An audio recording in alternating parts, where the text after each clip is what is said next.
అందువల్ల ఇది మీది న్యాయమైనటువంటి డిమాండ్, ఎవరు కూడా ఆందోళన చెందొద్దు. ఇందాక మిత్రుడు చెప్పాడు, ఇదే మూసీ మీద 6 కొత్త ప్రాజెక్టులు కడుతున్నారు, 40, 50 అంతస్తుల అపార్ట్మెంట్లు కడుతున్నారు. మరి రేవంత్ రెడ్డి ఈ కట్టుకున్న పేదోళ్ళ ఇండ్లకేమో నంబర్లు వేస్తున్నావు, ఇదే మూసీని ఆక్రమించి మూసీ ఆనుకొని 6 పెద్ద మల్టీ స్టోరీడ్ బిల్డింగులు కడితే దాన్ని ఎందుకో ఆపడు, దాన్ని ఎందుకో నోటీసులు ఇయ్యడు, దాన్ని ఎందుకో కూలగొట్టాడు. ఎందుకంటే వాళ్ళు పెద్దవాళ్ళు. ఈ పేదవాళ్ళు నోరు లేని వాళ్ళను, ఈ పేదవాళ్ళను ఏం చేసినా ఎవడు రాడనుకుంటుండు. ఆ బలిసిన వాళ్ళని మాత్రమేమో దగ్గరుండి కట్టిస్తుండు, పేదోళ్లకు మాత్రం నోటీసులు ఇస్తుండు. కానీ ఈ పేదవాళ్లకు బీఆర్ఎస్ పార్టీ ఉన్నది, కేసీఆర్ గారు మీకు అండగా ఉన్నారు, ధైర్యంగా ఉండండి అని నేను మనవి చేస్తా ఉన్నా.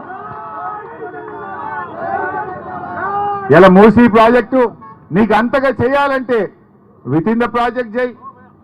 వెనకడ నిజాం గారు 1908లో వరదలు వస్తే కూడా నిజాం రాజు ఇల్లు కూలగొట్టలే, మూసీకి గైడ్ వాల్ కట్టిండు.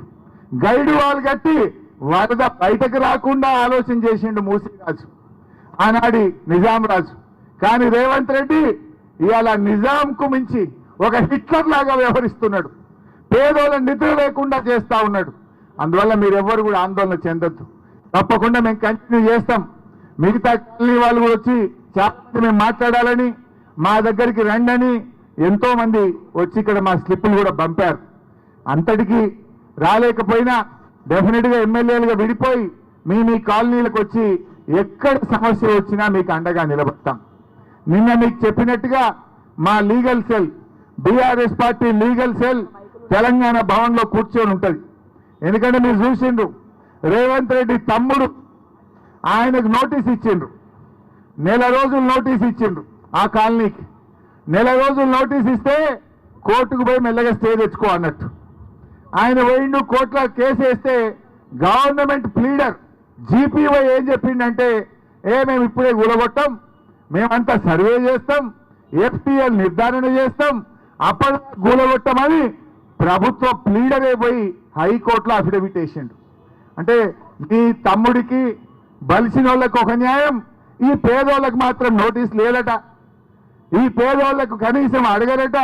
రాత్రికి రాత్రే వచ్చి పోలీసు వాళ్ళని పెట్టుకొని నంబర్లు చేస్తాం, కూలగొట్టమంటే ఇది ఏం రాజ్యం అని నేను అడుగుతా ఉన్నా. పేదలకు మీరు సాయం చేస్తారా, పేద బతుకులు ఆటం చేస్తారా అని నేను అడుగుతా ఉన్నా. అందువల్ల ఎట్టి పరిస్థితుల్లో మీరు ధైర్యంగా ఉండండి, మీ ఉద్యోగాలు మీరు చేసుకోండి.